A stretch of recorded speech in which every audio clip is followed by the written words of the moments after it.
Tila nagkabanggaan si Tulfo at Senate President Alan Peter Cayetano. Ito'y kaugnay sa naging tugon ni Cayetano sa panawagan ng minority bloc na magbitiw na siya sa pwesto. Nagbabalik si Daniel Manalastas. May naghamon. So inamo ko si Alan, kung matapang ka, pumasok ka. Kung duwag ka, tama lang, huwag ka pumasok. Ang sagot naman ng hinamon.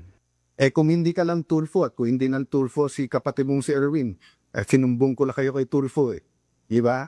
Yan ang tumitinding word war ng magkapatid na Senador Raffy at Erwin Tulfo laban kay Senate President Alan Peter Cayetano na tila umaabot na sa personalan. Napikon ang Tulfo brothers sa 2 beses na hindi pagsipot ng Senate Majority Bloc sa sesyon ng Senado ngayong linggo.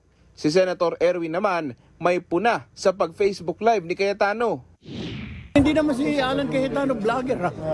Is he a vlogger?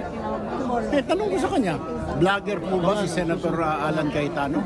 Senator Alan, senador po kayo, binoto kayo ng tao, hindi po kayo vlogger. Kung vlogger na kayo, mag-resign kayo at maging vlogger, okay. Mag-live ka lang live hanggang gusto mo. Di rin nagpapatalo si Cayetano na tila may sumbat sa magkapatid. Pati ba naman Senator Tulfo, lahat na nung pinapay, binintan nyo sa amin. Nung panahon ni President Duterte, kampi kayo sa drug war. Ngayon naman, balikta. Tapos lahat ng pinatay, sinisin nyo. So, pati ba naman internet at saka aircon sa akin nyo pa rin sinisik? O baka murder pa yung kaso na yan, ha? Murder kasi pinatay ang wifi at yung kuryente. Ang pinanggagalingan ni Cayetano, ang pahayag ni Senator Raffy Tulfo tungkol sa pinatay daw na aircon at wifi sa plenary hall noong Lunes. Tapos pinatayan pa kami ng aircon. Pinatayan pa kami ng wifi. Sino nagpatay, sir? Siyempre, sino ba nasa majority?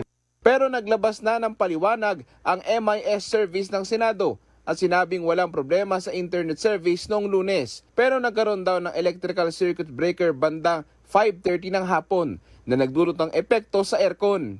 Mamaya magkakaalaman kung kakasa si Cayetano sa hamon ni Senator Raffy na mag-appear sa sesyon.